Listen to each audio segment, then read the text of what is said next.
Bill and Katie appreciate Logan's runway and showroom. Meanwhile, Hope and Liam have a difficult encounter when she finds they're utilizing Eric's designs. Woe is them. Soap's 13 unluckiest characters can't catch a break. Hope is shocked when Liam informs her that, while Eric can break his contract and return to Forrester, he cannot take his ideas with him. She attempts to persuade him to stop Bill and Katie. Liam responds, hesitantly, that he must leave. Brooke yells at Forrester, "Katie cannot do this to us."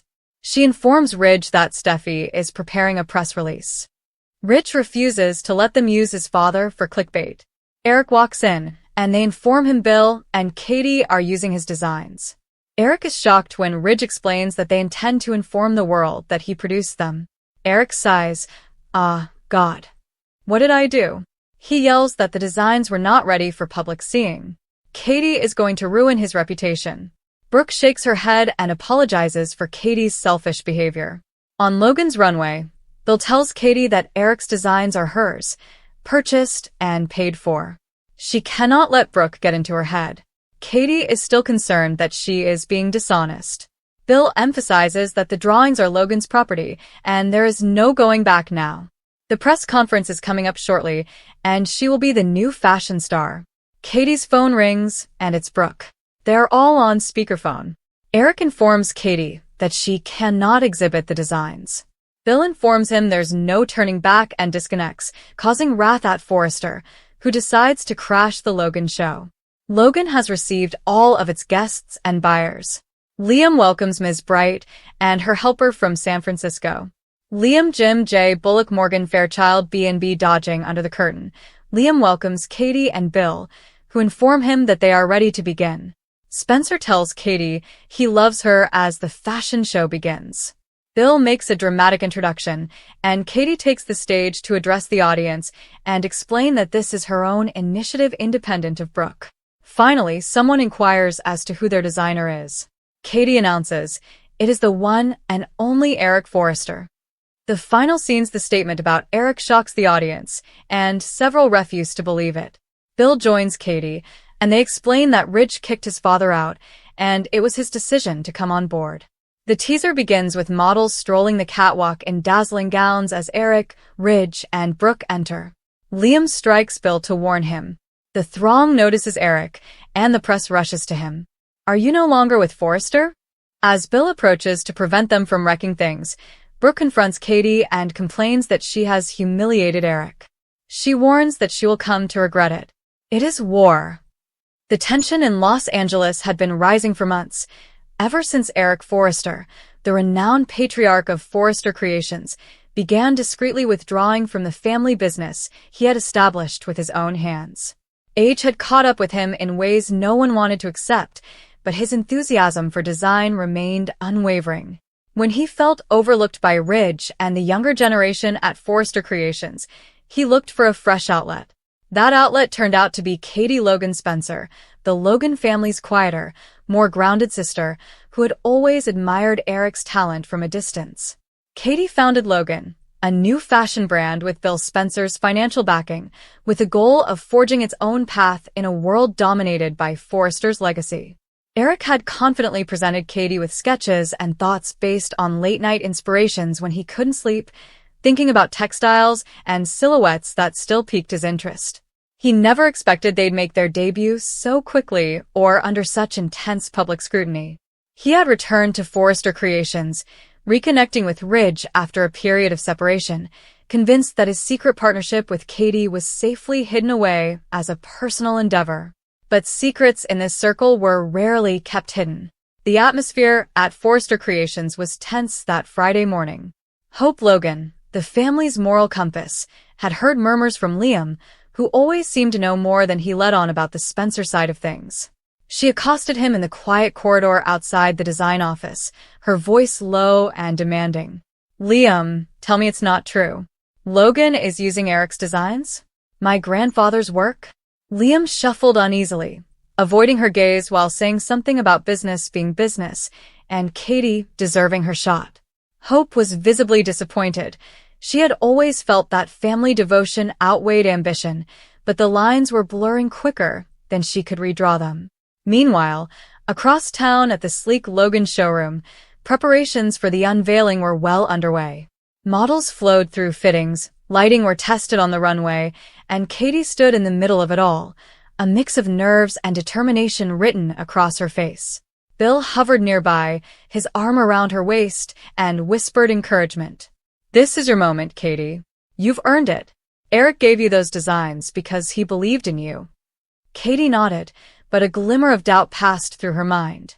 Eric had been enthusiastic at first, excited to create without the constraint of the Forrester name, but he had recently grown distant, drawn back into the fold by Ridge's advances and Brooke's patient persuasion. The press conference began with fanfare. Cameras flashed as Katie went to the platform, graceful in a fitted suit that echoed Logan's signature style, understated yet forceful. She congratulated her team, applauded Bill's vision, and then delivered the bombshell that would set off the powder keg. "And I am honored to reveal that the visionary behind these stunning pieces is none other than Eric Forrester himself. His talent has brought Logan to life." The crowd exploded in murmurs and cheers, with reporters typing feverishly. Katie grinned, hoping that this recognition would strengthen her credibility. However, the applause came to an abrupt halt as the doors burst open. Brooke Logan Forrester stormed in, Ridge by her side, and Eric close behind, his face blanched. The three looked like avenging angels in designer attire, Brooke in angry red, Ridge in crisp black, and Eric in a suit that suddenly appeared too big for his body. The press turned as one, feeling blood in the water. Brooke's gaze fixed on her sister. "Katie, how could you?" Her loud, pained voice echoed throughout the room. Ridge stepped forward, protective, and glared at Bill. "Those designs belong at Forrester Creations. Eric is back where he belongs, with his family, with his legacy." Standing slightly behind them, Eric looked at the runway displays, his own masterpieces now paraded under Logan's banner. His hands trembled slightly as he observed the scene. Horror flooded across his features. This was not what he had planned. He had intended to create freely, not to incite conflict among the ladies he loved about, or to see his name used as a weapon in a family quarrel. Katie stood her ground, chin up. "Eric came to me because he needed a place to breathe creatively. He gave me these designs willingly. Logan paid for them fairly. This isn't theft, it's opportunity." Bill laughed and crossed his arms. "Back off, Forrester. The Spencers and Logans are done playing second fiddle." Eric finally replied, his voice breaking with emotion. "Katie, I never authorized this debut. Not yet. These pieces, they were private. Personal. I trusted you." The revelation hung heavy, and Katie's confidence wavered for the first time.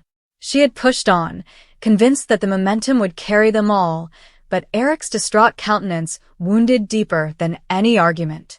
Brooke charged at her sister, tears welling up in her eyes. "You knew he was vulnerable. You knew he was recovering, questioning everything. And you used him.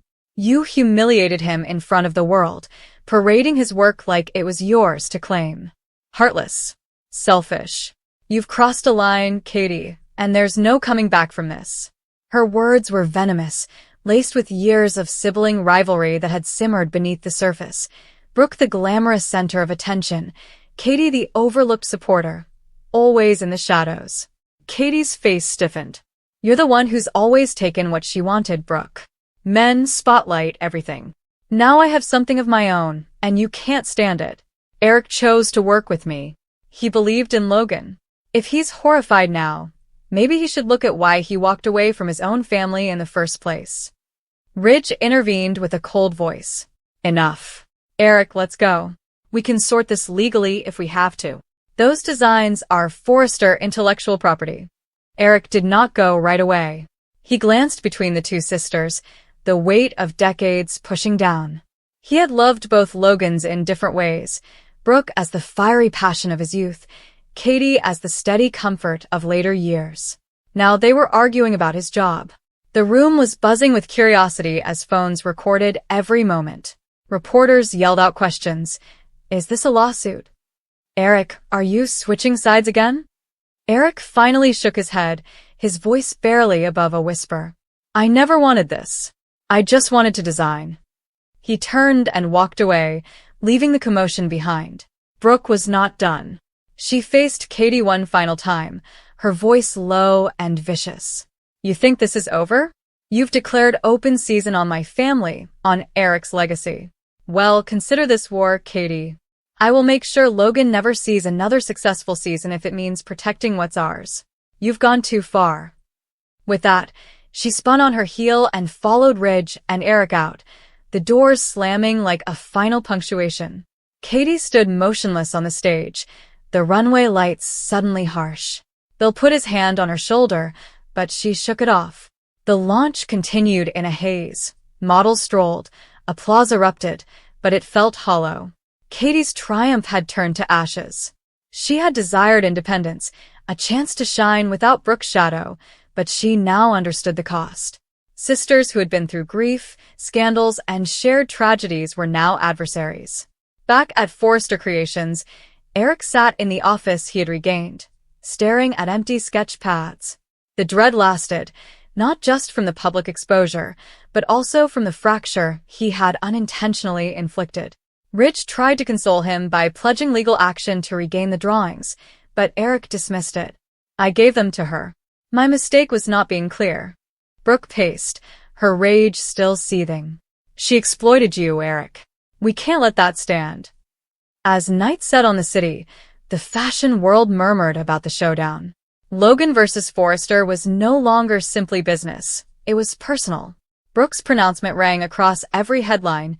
War had been declared. Katie, alone in her showroom after the people had dispersed, touched one of Eric's gowns, and tears flowed. She won the debut, but lost something important. The battle lines were formed, and no one would come out unhurt. Families founded on love and ambition were now at risk of collapsing under the weight of treachery, pride, and ruthless ambition. In the glittering world of high fashion, where beauty covered cruelty, the true designs were inscribed in broken relationships, and the following collection would be written in vengeance, regret, and, perhaps, hesitant forgiveness. However, the wounds were still raw, the charges were searing, and the aftermath was just getting started. Eric looked at the tablet in his hands, his face blanched with surprise. The room was silent save for the subtle rustle of fabric and the distant hum of machines from the design studio. For a long time, he said nothing and stared at the images scrolling over the screen. He was uncomfortably familiar with each design, which included lines, shapes, and patterns that he had spent years developing. His fingers trembled slightly as he focused on a sketch. "They're mine," he said quietly, almost to himself. Brooke studied him closely from across the room.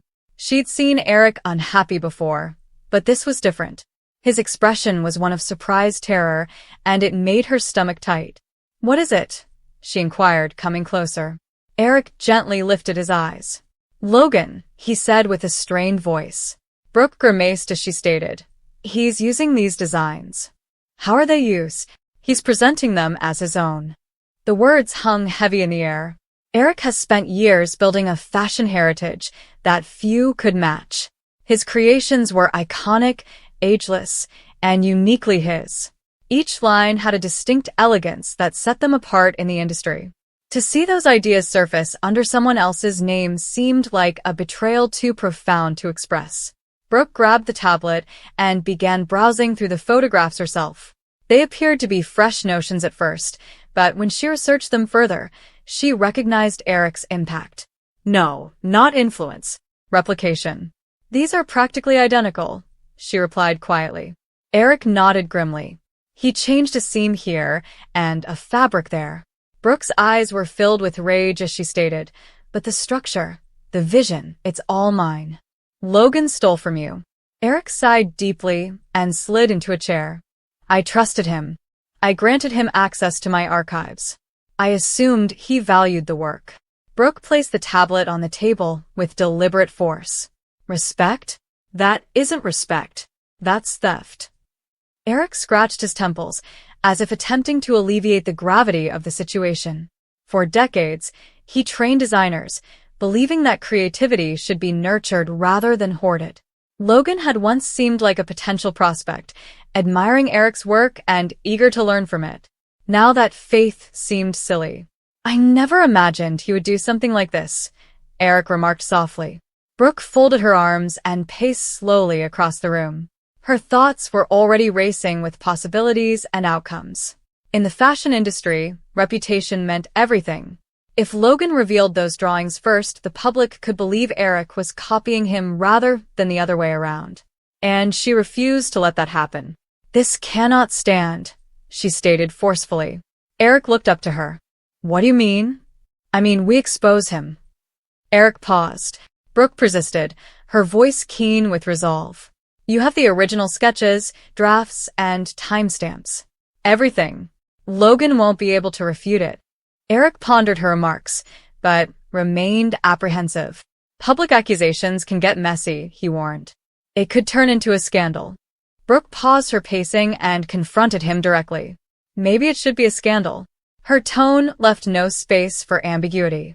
Logan was rejoicing across town.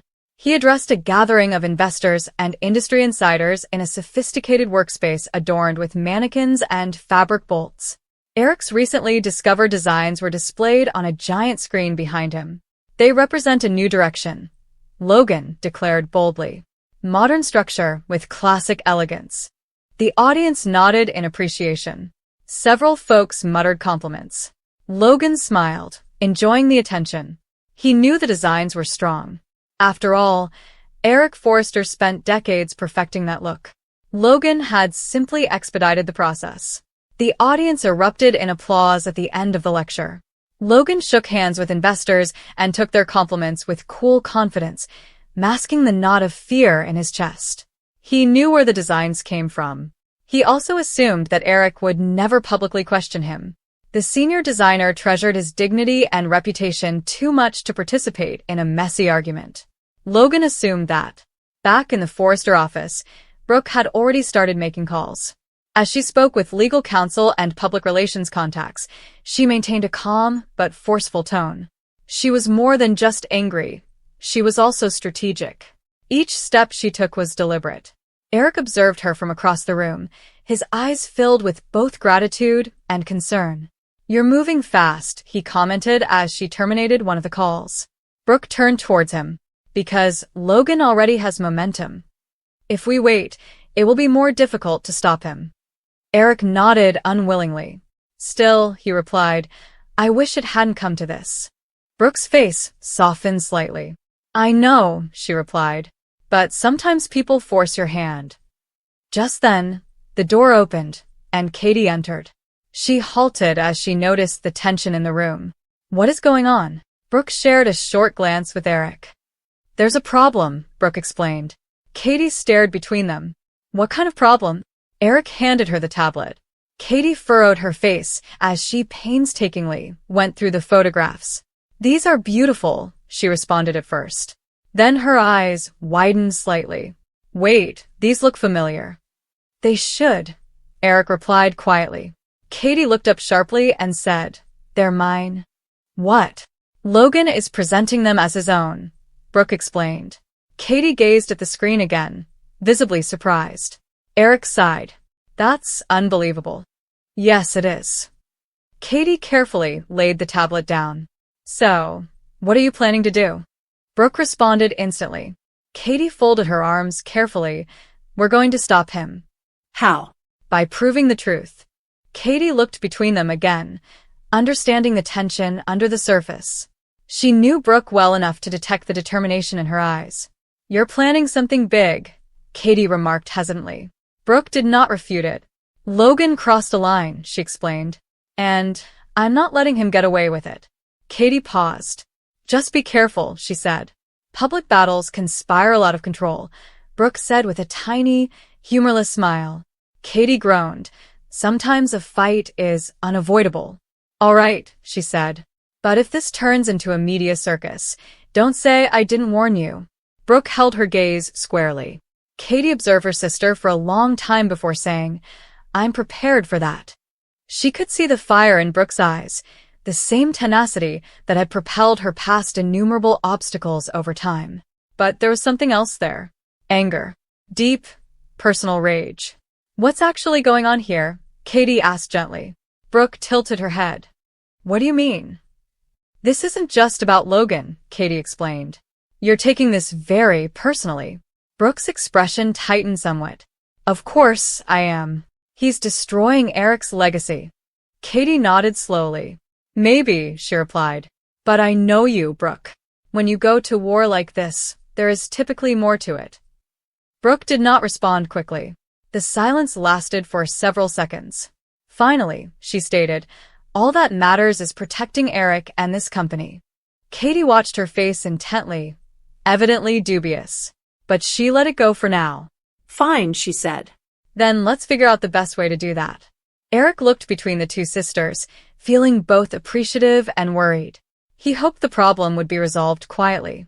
However, it became evident that things were swiftly escalating. Brooke leaned forward slightly, her voice firm and unwavering. If Logan wants a spotlight, she replied, we'll give him one. Katie arched an eyebrow.